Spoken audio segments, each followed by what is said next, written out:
नमस्ते இது ராக்ஃபோர்ட் திருச்சியோட प्राथमिक 14th मेन किसी एक कहानी का सारांश लिखिए ஏதாவது ஒரு கதைக்கான ஸ்டோரியை எழுத சொல்லியிருக்காங்க. இந்த மெயின்கான மார்க் வந்து 8.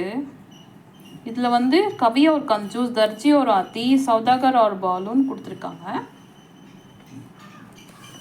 சரிங்களா? இதனோட எஸ்ஸே இங்கே இருக்குது. கிசி ஷஹர் மே தர்ஜி கி ஏக் துக்கான் தி. ஏதோ ஒரு இதில் வந்து துணி தைக்கிறவனோட கடை இருந்துச்சு. வஹா துக்கான் சடக்கே பாஸ், சாக்கடை கிட்ட இருந்துச்சு. சடக்கே பாஸ் ஏக் ஹாத்தி நஹானே சடக்கே பாஸ், ரோடு கிட்டேயே அவனோட கடை இருந்துச்சு. ஏக் ஹாத்தி நஹானே ரோஜ் உஸ் சடக் சே ஹோக்கர் ஜாய கர்த்தா. டெய்லி வந்து அந்த வழியாக குளிக்க போவோம் யானை. தர்ஜி உஸ் ஆத்தி கோ ரோஜ் கேலே தியே கர்த்தது. டெய்லி வந்து அந்த துணி தைக்கிறவன் வந்து டெய்லி வந்து வாழைப்பழத்தை கொடுக்குற வழக்கம். ஹாத்தி பி ரோஜ் கேலே கேலியே வஹா ஆக்கர் அப்படி சோண்டு படாத்தா தான். எப்போவுமே அவனு அந்த யானையுமே எப்போவுமே டெய்லி வந்து தன்னோட தும்பிக்கை வந்து கடைக்குள்ளே நீட்டும்.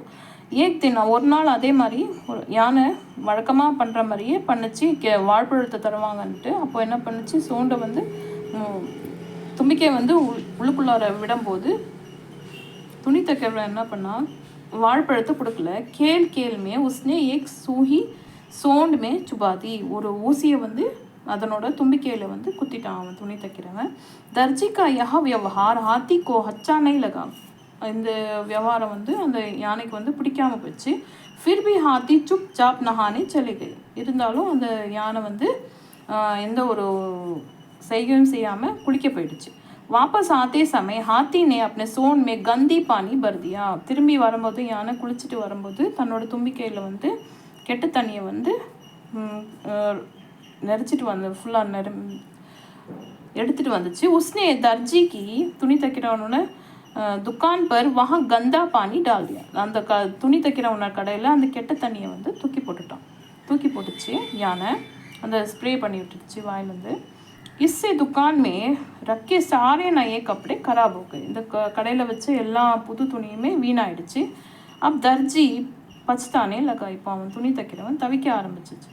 இப்போ இதனோட இந்த கதையோட மாரல் என்னென்னா, ஹசி மஜாக்கி பி சீமா ஒனி சாயே.